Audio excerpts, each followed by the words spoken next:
Batang unggoy. Welcome to Newscaster. So, dito lang tinin sa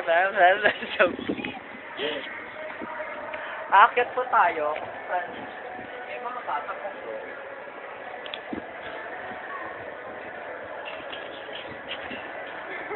Pinapaano ang mga batang nakakarit.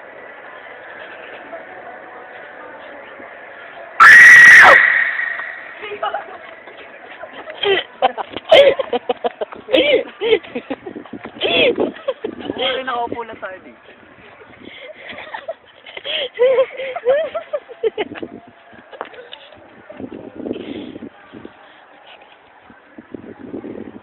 Doon po natin nakita kung saan ang mga tao ay nayayamot dito.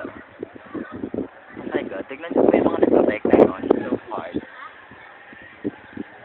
Pero po sa totoo lang ang papangit nila. Kung naman po yung mga kalalakihan kung saan nagpa-practice po sila kung paano mag-backside.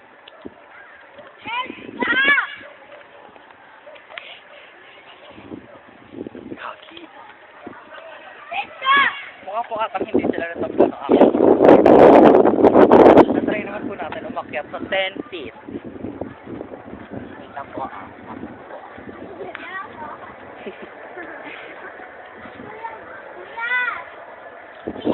May butas dyan. Diyan tayo, akit tayo. Akit nga kami, wait. Bye-bye for now.